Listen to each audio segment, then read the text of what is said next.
Mindful Coach podcast. Hello and welcome to this edition of the Mindful Coach podcast. I'm your host, Brett Hill, founder of the Mindful Coach Association. And one of the great joys in my life is being able to talk to some amazing people who are doing courageous and powerful work in the world. And one of my favorite people to talk to is Mark Leonard, who's with us today, who is the director of Mindfulness Connected. Mark has searched for a means to make meditation accessible to mass audiences since the early 2000s. He played a key role in establishing the Oxford Mindfulness Center, which he opened in 2008, and then adapted mindfulness-based cognitive therapy for the workplace. The result is a series of innovations he calls mindfulness-based organizational education. You'll see that references MBOE in his literature and elsewhere. And it represents a new way of approaching and fostering social leadership and systemic change based on the principles of mindfulness. So welcome to the show, Mark. Oh, hello, Brett. Lovely to talk to you again. And I'm sure it's not going to be the last time. I should hope not. Oh my God. Or otherwise, but it's always good. Always great fun to talk. Oh my God. It's like every time I talk to Mark, for the listeners, it's like, I wish I was on a podcast because we have such fabulous conversation. We were having a really great conversation just before the show on, working with people who have congested about what do I do next and approaches. That was worthy of recording in and of itself because to me, I'm just going to be straight up. He's a brilliant man. He's just fascinating to talk to. And he just recently, his work was recognized. Can you tell us about this notification, this recognition that your work just received? Okay, well, to put it in context, I think people within the mainstream mindfulness movement have been looking for ways to expand the reach of the sort of standard mindfulness programs for wider audiences, but they were looking for ways to be able to define mindfulness courses that outside of the clinical idea of courses that are fundamentally based on an intensive or semi-intensive meditation course. And because I'd adapted mindfulness-based cognitive therapy to the workplace, you've got to do a number of things like make the meditations much shorter, and you've got to do much more stuff about explaining how it works. And they asked me, I think it was 2020, they asked me to submit my program that I developed, mindfulness-based organizational education, for scrutiny to try and understand how to create a new definition for a new class of mindfulness courses. So just real quick, you said they asked you. Who is they?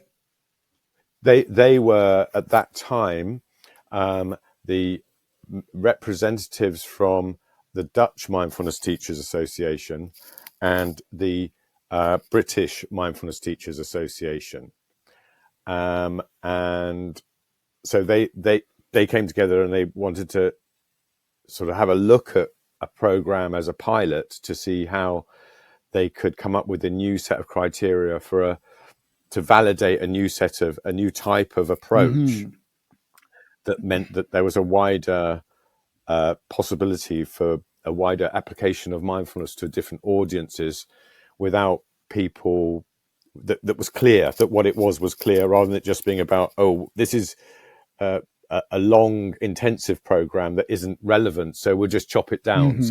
It's trying to understand what principles you've got to look at in order to make a reduced a shorter mindfulness program to make it work.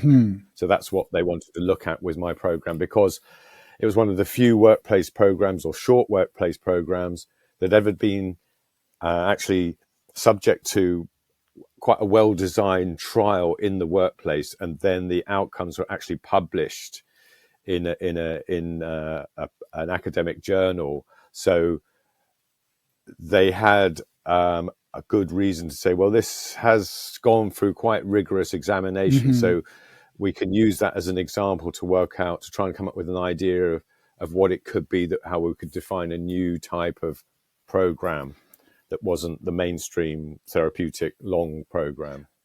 And then that became this international panel for acknowledgement of mindfulness-based programs that was under the European Association of Mindfulness-based of Mindfulness Teachers Association. So that was just sort of slightly different administrative thing. But the pilot, the examination then becomes sort of international, European-wide recognition, and then that recognition became indefinite at their last meeting. So that's the technical administrative process that we've got to. So it's got a long history of being vetted and checked out, and finally they stamped it and said, this is like forever evergreen good at this point. It's like, that's amazing.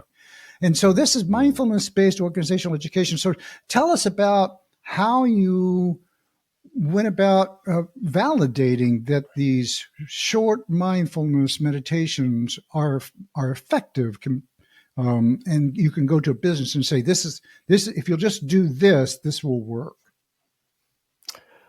Well, partly because I had come from working in an environment that was, quite rigorous in its approach to scientific validation, i.e. the Oxford Mindfulness Center, not being a researcher, not being a clinical psychologist, but I have a scientific background and a meditation background and a sort of teaching background and training background. So I wanted to respect the provenance of the scientific approach that established the importance of mindfulness-based cognitive therapy.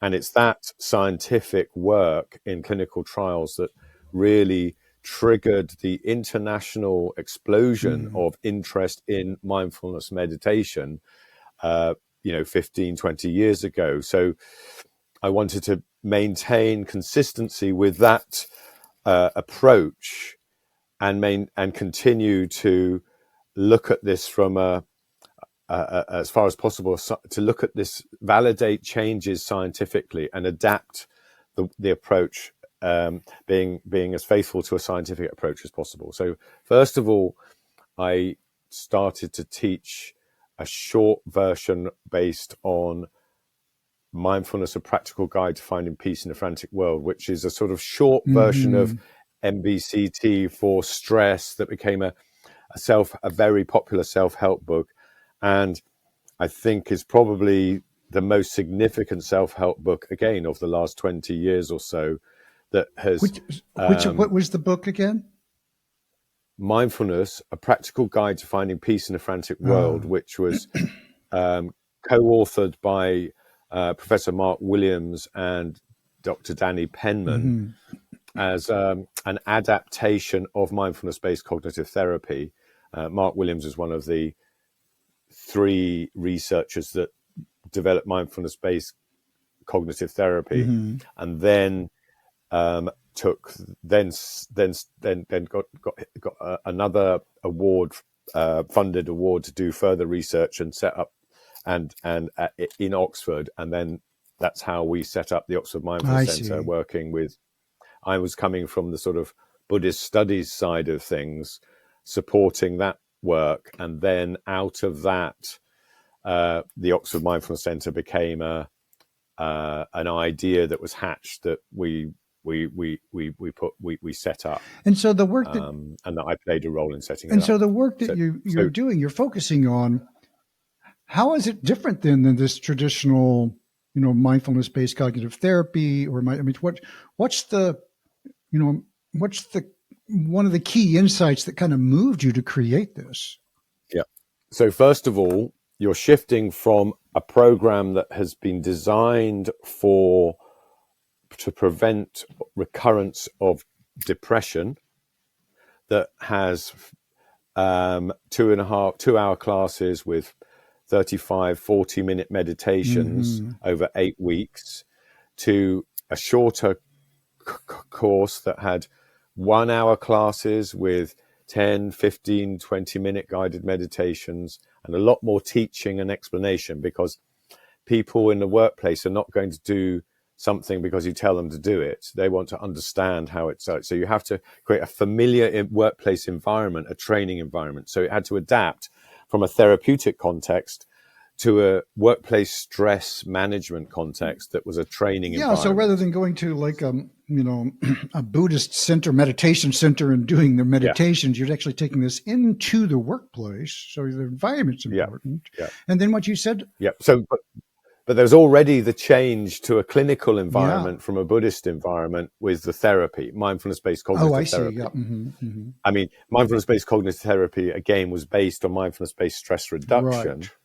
That was a secularized primarily Buddhist meditation system, but it was secularized and taught in a hospital environment, but it didn't have the scientific foundations from cognitive therapy. So this marries the cognitive therapy technical credentials with the incoming Buddhist foundational practices. Or a secularized version, right.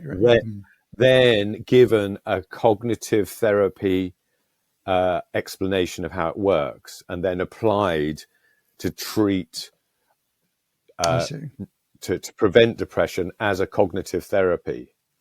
Amazing. It's just slowly shifting the language and the context to become more scientific. Okay. And so now you've taken that and said, how can we adapt this for a business? For stress management in the workplace. And so go ahead, please. So that we did some studies on that, and that seemed to be effective. We didn't have good enough data to publish it. And through that experience, I really came to the conclusion that the social learning process was more important than the meditations. Okay, so I'm going to put a punctuation mark on that. The social learning process was more important than the meditation, because that is a huge pivot right there. Because what I hear you saying is that the way people learn this was realized, empowered more by the interaction than the practice of the meditation. I'm not saying that the practice of the meditation wasn't important. No, of course not. But I'm saying the emphasis in what I observed in the way it worked was that people learning together, learning about how their minds work, and then doing a short mindfulness meditation together in a group seemed to have positive effects, even though they might only do a 10-minute guided practice for 1 hour a week, or not, and then many of them I could see weren't following up during the week doing the meditations. A mindfulness instructor has never heard of that before. But the point is, we were getting good results, and I could see it happening. And it seemed to me that it was this people learning together about how their minds work coming from a kind of, a biologist's background that had some, I'm not trained as an anthropologist. I'm not, but I have some biological evolutionary understanding about how human beings as social animals worked. I began to see that this seems to make sense, that this is a social process, that human beings are designed as social animals, and they're learning from each other about how their minds work with each other.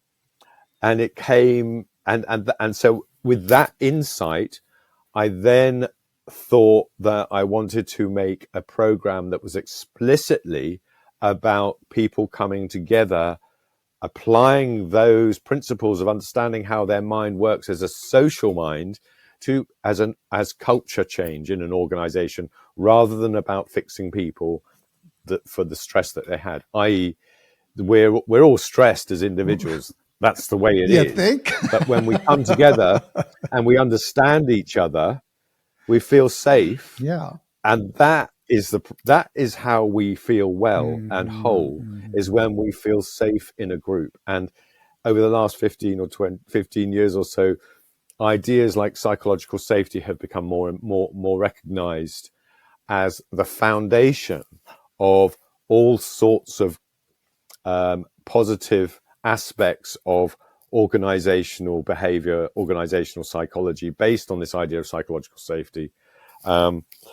And then, I've in a lot 3 years ago, first study published finding that the social factors may well be more important than the actual meditations in standard meditation programs, and people beginning to realize more and more that these social interactions and how we understand each other and how we communicate with each other, at least, have become more and more important about what the kind of outcomes we're looking for when we use something like mindfulness meditation. Yeah, and there's this whole movement in like executive leadership and also in business organizations where people are beginning to focus on how the leaders and how the people who are decision makers show up, and the way that they engage is more important determiner of their effectiveness than precisely what they do. Exactly, yeah, or what they say, or the theories, or the answers they give. These are all less important in terms of the long-term outcomes of performance of the organization, of the team. The way people in that team are encouraged to develop understandings with each other and exploit what I would describe as a capacity for a group mind that comes out of the social learning process when people feel psychologically safe. They're not afraid of describing problems or mistakes, because they are the opportunity for learning. Yeah. These are fundamental aspects of psychological safety and how it works.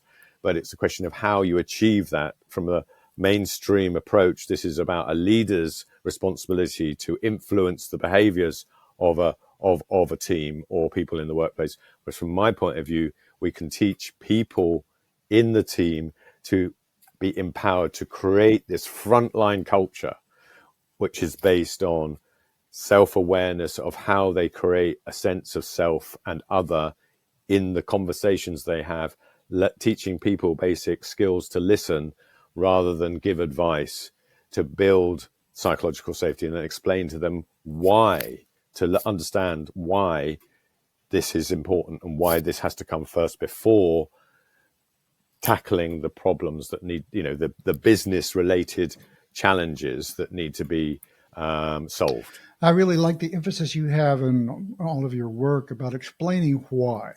And there's like a, Mark Leonard's principles of design, and that's like one of them. How did you come to that? That's like a criterial part of your design and your training, to explain to people exactly what's going on and then have them practice in a social environment. I guess what I'm trying to get to is, like in other places I've been to about mindfulness, it's more like just do it. The learning is in the experience rather than the explanation. Well, I mean, there are my own human life experiences that have been frustrated by asking questions of people in apparent authority and say why. And normally what one gets is the reality is that most people haven't asked those questions, and they do what they do because they've been told to do it, and they believe that and they've never questioned it. And when you question them, they feel threatened, and they don't want to admit the fact that they don't understand the mechanism. So it could be a generational question authority issue here in a certain way, perhaps. Yeah. So it just so happens that I, had that nature for one reason or other to say, I want to know why. And until you can explain to me why, I'm not going to feel comfortable doing it. Now, that just happens to be in my nature. Well, I think it's in a lot of people's nature, actually, particularly in business context. It's like, I need for this to make sense. And so I appreciate that. There was another, let's see, the question I was going to ask you, if I can just get back to the me that was curious a minute ago. It had to do with the social, the social aspects of this, and how did you first, was there an event where you just noticed this? Or that the social aspects of it were what was empowering your work here, or this work? Was it a moment of realization, or did it just kind of come over a period of time? It was a gradual thing with the experience of teaching in the workplace. Mm-hmm. Yep. My initial motivation was to get involved with making, let's call it mindfulness, more accessible to a wider population. Society was about trying to find a way to drive systemic change in society, because I was, coming from an environmental management background, and I was very concerned about the future of life, human life on planet and Earth. I think we're still a little concerned about that. Yeah. And I couldn't see a solution. I mean, I still can't see a solution, to be honest.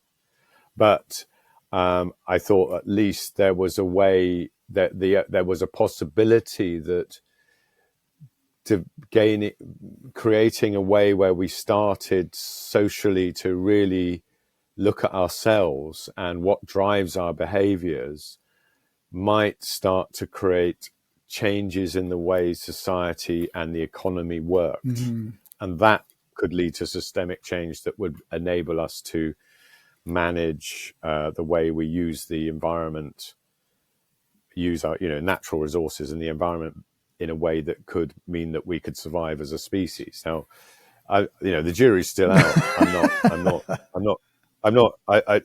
not going to speculate about what our chances are or not. Yeah. But whatever is the case, it's not going to happen unless we do this. Yeah, and so you were moved to try to find a way to have a big impact. And if I understanding, you were saying that the way to do that is to make these skills, this practice, reach more people. And a good way to do that is in the business world where the people are. Yeah.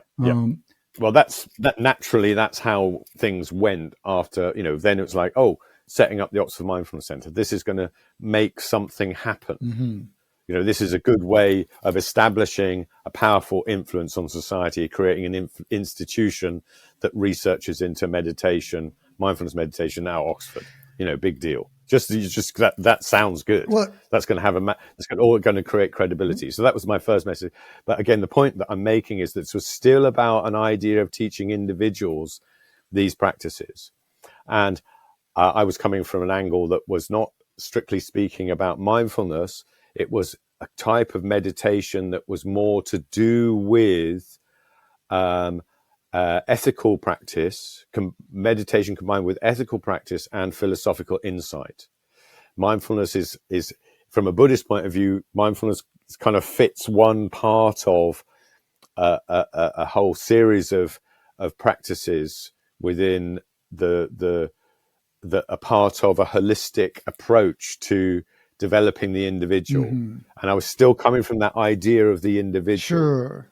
But what I began to realize was, through my teaching experience in the workplace, that the social learning process, I began to see the social learning process as being more important, and that the sense of self, there was a point at which clicked in my mind that the idea of the individual was at the foundation of the problem that we face in society, this separate psychological self. Mm-hmm. And that we could begin to see how this separate psychological self changed when we did exercises with others using mindfulness practice, to see how our internal narrative changed in different contexts. So that then enabled us to see that this thing that we cling to as me is a phantom. Yeah. And therefore we shouldn't necessarily do what it's telling us to do. Exactly. Okay. And that if it feels better for me to disappear because I'm building an interesting, psychologically safe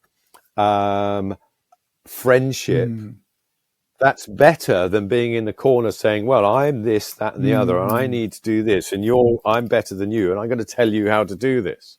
So it's teaching people the experience of feeling less self-defined. By being more that connected. Experience feels, and it's a feeling of being more connected. It's a feeling of being safe and secure. And the self doesn't come into this because the self is there about defending the self when it feels threatened. Right. I hear what you're saying. And then you give people that experience. You go, look, what's the big deal about this thing called me? This is, let's not get too stuck on it. So you're giving people an insight into that as well. Understanding the problems that, actually when the story of me comes up, that's a red flag. It's not something we should be really trying to cling to. It's something we should then investigate as a sign of a problem. You might be very interested in, I spent a lot of years actually, and many hours in these group process called Matrix Leadership Training by Amina Nolan. And so powerful, and it has many of the elements that you're talking about.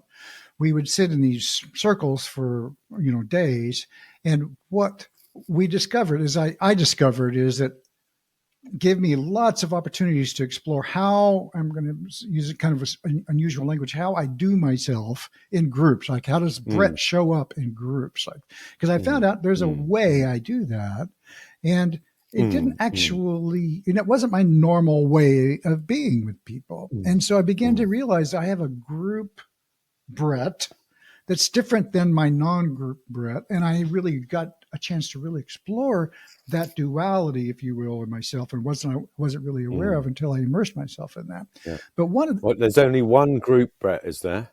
What's that again? There's only one of those group Bretts, is there? Right, exactly.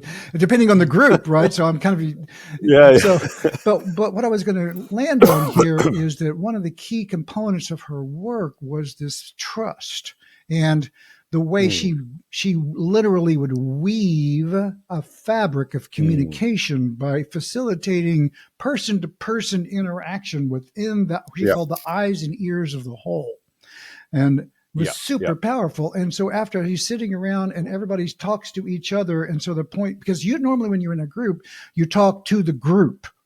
So it's like one to many, and she would facilitate one-to-one communications in the context of the group. So when you do that for a while, basically a very amazing thing happens. Enough trust gets established, enough groundwork that whenever the fabric of that gets strong enough, the differences can then enter. And because it wasn't, and it wouldn't tear the fabric of the group, because there was enough strength in the relationships that people could talk about the fact, well, I'm the only Black person in the room, or I'm the only person that's, over 60 in the room, or I'm the only person that's got, and those things could begin to enter into the group. And it was not fatal in a way to the trust that was established. Amazing stuff. Yeah. Well, this is very, I the principles are exactly the same. It just so happens that it's building on a series of arguments that come from how mindfulness-based cognitive therapy is taught and then adapt. It's just a different evolutionary history to a very similar approach for a specifically slightly different context. It's not trying to say that all of a sudden we're going to create a team full of enlightened individuals. What it means is that we're giving people in the workplace a principle of understanding how to be self-aware in relationship with others, and that how they go about interacting and the language that they use has an impact on that cascades from one incident or moment of their experience to the next, and the experience of the person that they're interacting with, so that they are empowered to influence the way the culture emerges in a group or an organization. And they also have a responsibility, not just a power. To do I agree completely. I think that you don't really become an adult until you take that responsibility. Yeah. Yeah. And so I hear what you're saying exactly. And as you're saying that, I think I've never thought of it this way before, but it's like thinking of an organization as almost like a brain, and each Exactly. individual is a neuron, and so whatever it fires, it connects to other neurons. And if you're firing fear and loathing and hatred and that inspires a whole network of that. This is what I'm calling the group mind. I.e., the mind is a social process. Yes, it is not an individual. It's not an individual function. Mind is a social process. See, that's a book right there. Yeah, the mind is a social process. That's going to be the name of this podcast. That's really powerful. Yeah, and it's so true because our minds are formed in relationship. Because no baby can live alone. It's formed. It survives by its relationship, by its ability to have an effective, nurturing relationship. Because if it doesn't, it won't survive. And so it goes to the core of us. It really does. So tell us about the mindfulness-based organizational work that you're doing. Have you seen? Are there like some stories or case studies about the effectiveness of this where it's been tried? Well, there was I delivered a series of 6 programs for hospital staff in 2016, and then the study was done, and that was published in 2020. And since then, I've done a number in the community, 1 or 2 organizations, short programs, but I've not really had the opportunity to really teach this broadly in the workplace. It's a struggle getting clients. Yeah, I hear you. And there are a number of obstacles that really to this. I mean, it's the general perception of mindfulness as a stress management tool, and it's a lack of understanding of this nature of the social mind. It's counterintuitive,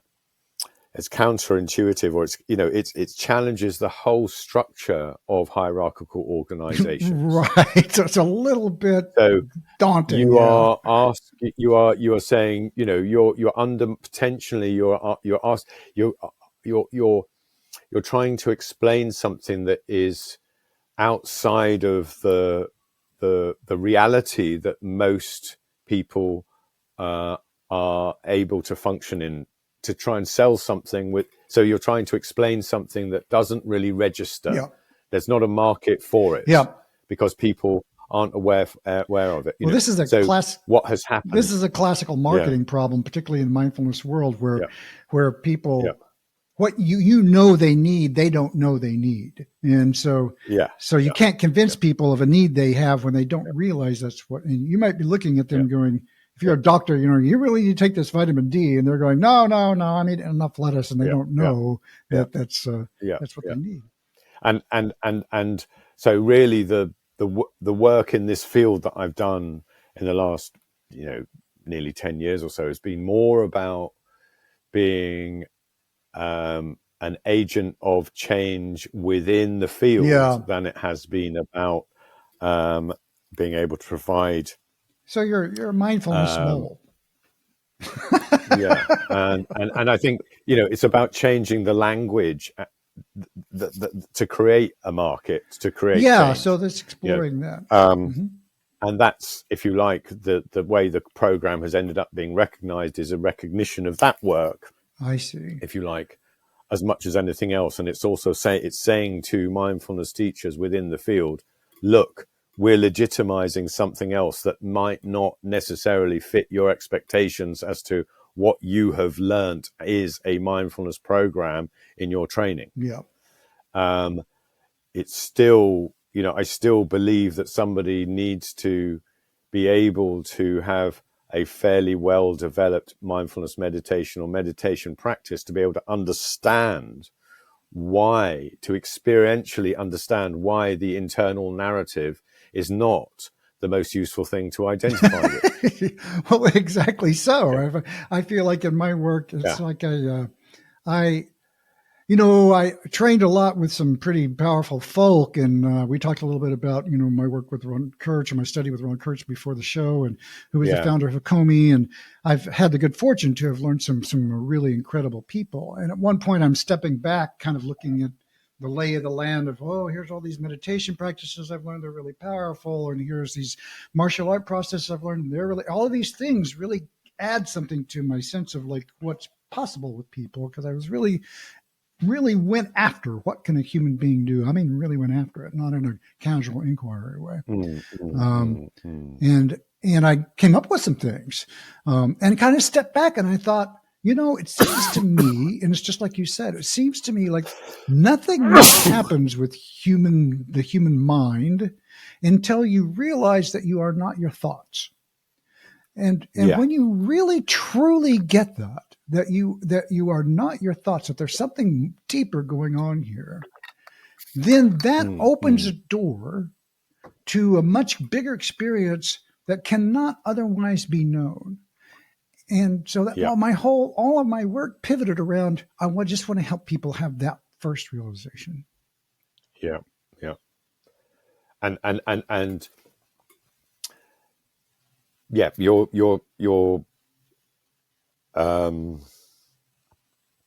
there are all sorts of obstacles involved in that. Yes, there are.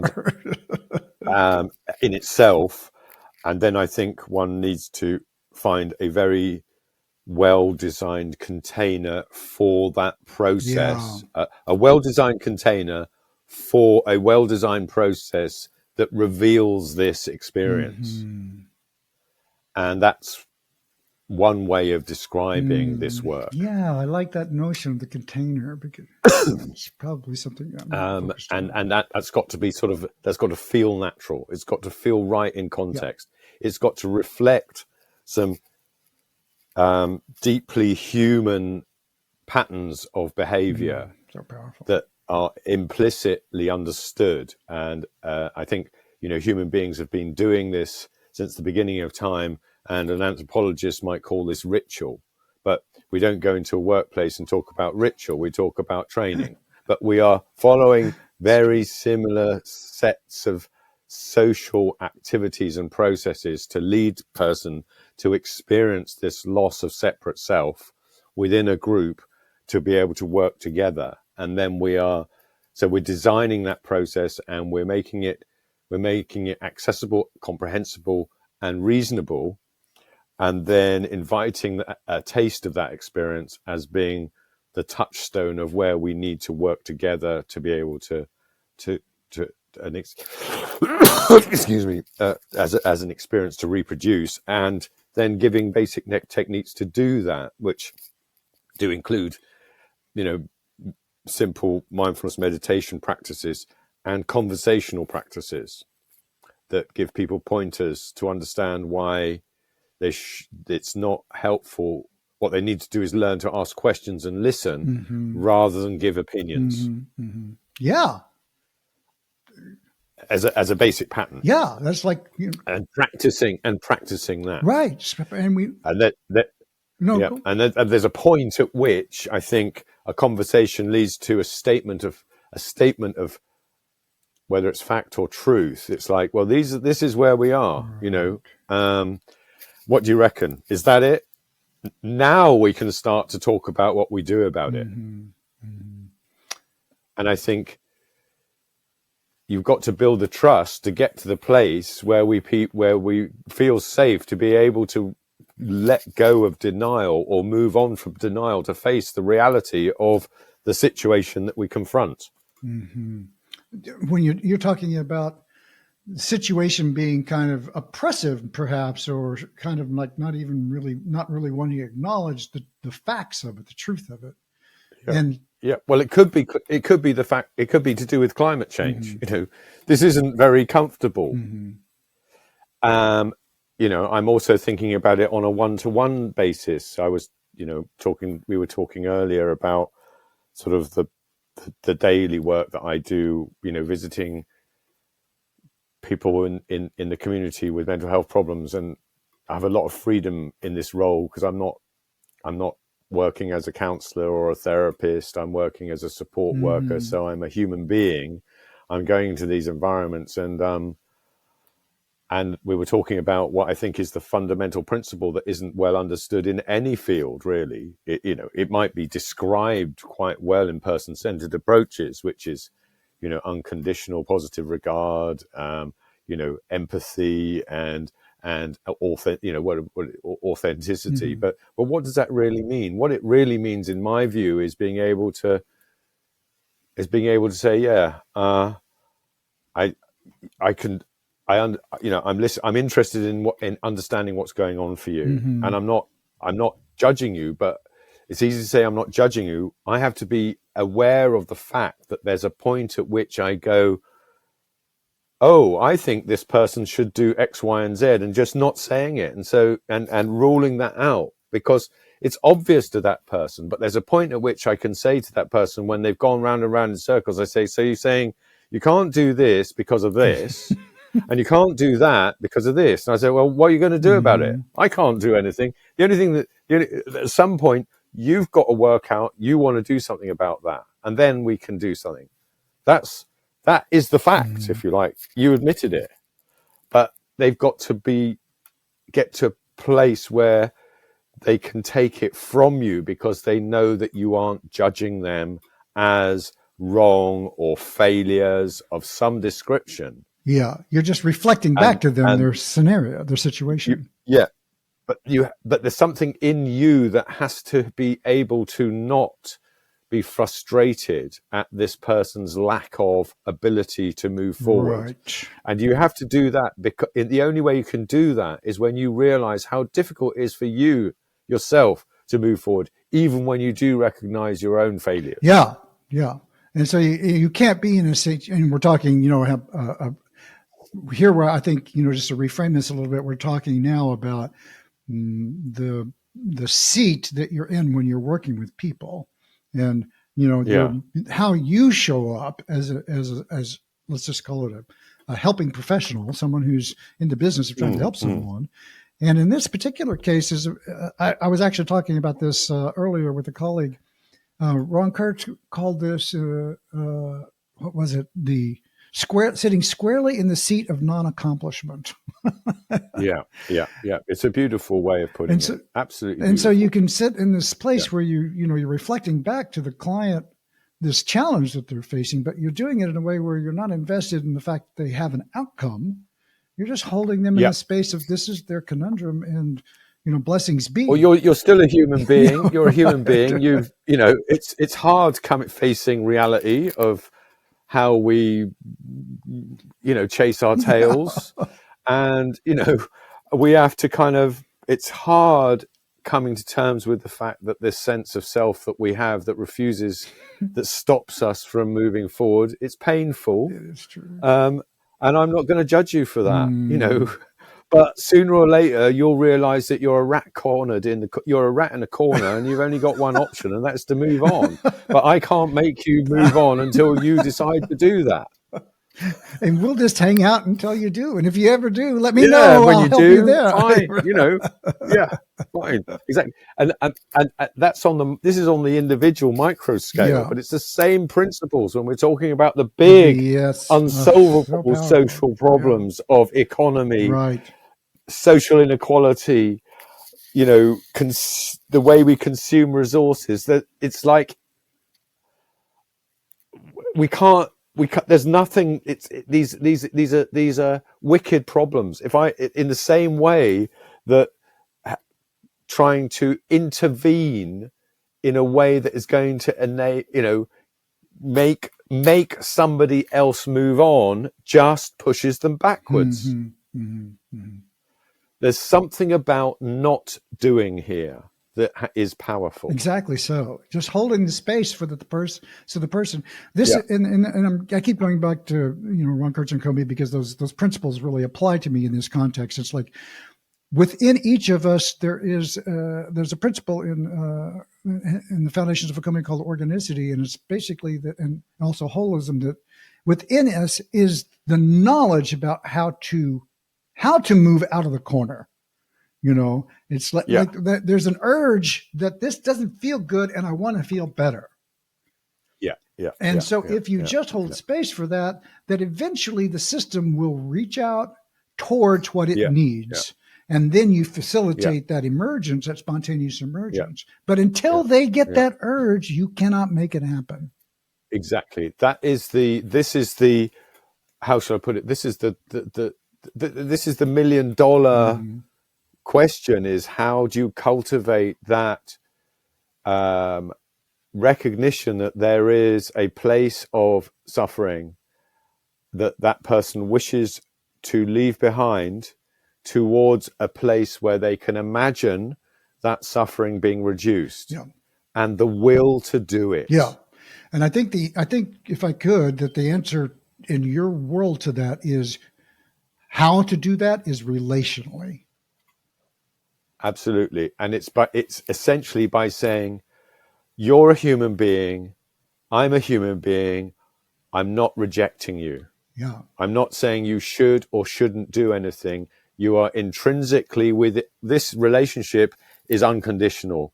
I'm paid to come here and spend an hour with you a week, and that's the only outcome that is required. That I spend an hour with you every week. and out of that, we'll have a chat, we'll do things, and slowly something, when you feel like there's something you feel confident to do, we can do it. I can help you. Well, but the way you say that, it sounds a little dispassionate. Like all I have to do is clock my card and I'm good. But it's more than just spending an hour. It's spending an hour with you. Yeah. I mean, I have to pay attention to you. I have to be interested in what's going on for you, and I'm also going to go, oh, right, okay. But you are full of shit, aren't you, really? Sometimes, but a little tough love from Mark Leonard. I get to the point, the point where I can get away with saying that. Yeah, well, only whenever you have the connection, authentic connection, and they know that you're doing it in rapport with them in a way where they trust you and they can hear you. Yeah. Well, it was because they've been able to see it themselves, and you're just saying to them, well, look, you're saying one thing, but you have to, in the end, you have to point out. I do think, from my experience, limited as it is, but that you have to get to a point where you point out, look, you're saying you want to do this, but you're also saying you can't do it because of this. Yeah. And you're saying you can't do it. These two things are preventing you. One is preventing you from doing the other, and the other is preventing you from doing this. How are you going to break that cycle? Yeah. Or in the world that I do, it's kind of like, you could ask the how, but you could also just hang out with them in this discomfort and see what emerges. Yeah. I mean, it's exactly, but it's not saying I'm not waiting for you to do it. I'm just pointing out this is for you. And you're not going to move on. Mm-hmm. You're not going to get out of this corner that you find yourself in until you decide to do something about it. So you help, in my world, you help them explore that as much as they can. Yeah. So, I mean, for sure, yeah. So it's always so great to talk to you. We have to wrap up here because we're before we sail into another ocean and start talking about what's there, which I would love to do, of course, because it's always so fun to talk with you, and I really appreciate that. Where can people find more about your work and connect with, you have a curriculum that you've developed and all kinds of other stuff. The people who are out there, because, you heard Mark say, like, he's got this course, he's got this whole methodology that's vetted, it's proven, it's in practice, it's ready and also that there are businesses that can benefit from this. How can people connect with you who are interested in learning more? Well, I'm actually delivering practitioner training through online through Global Mindfulness Academy, which is it's a spin out of the Singapore Mindfulness Center. Okay. So if you Google MBOE Global Mindfulness Academy, or I think I'm not the website. I could quickly That's check okay. the website. We'll if you put the like. link for it in the show Yeah, notes. yeah. So that's where I'm currently delivering practitioner training through Global Mindfulness Academy. Okay. For practitioners. So we'll look that up. We'll put that in the show notes and people can find out about you. Yeah. I wanted to kind of close with, and just thank you so much, and fabulous, brilliant conversation with, because our conversation about listening, and the way that connects us so deeply reminded me of a quote that I love so much from Carl Rogers. And I'm going to read this. It's, there is a peculiar satisfaction in hearing someone. It is like listening to the music of the spheres, because beyond the immediate message of the person, no matter what that might be, there is the universal, the hidden in all the personal communications, which I really hear them in order to be orderly psychological laws and aspects of the same order we find in the universe as a whole. So there is both the satisfaction of hearing this person and also the satisfaction of feeling oneself in touch with what is universally true. And that's a powerful invocation to listen deeply, connect authentically, speak truly, hear, truly hear deeply as well. So thank you so much, Mark. It's always amazing and fun to talk with you. And I hope you'll join us again, and we'll do this another time. Well, it's always fun having a chat, Brett. Or it's a pleasure. Thank you so much. Bye now. The Mindful Coach Podcast is a service of the Mindful Coach Association.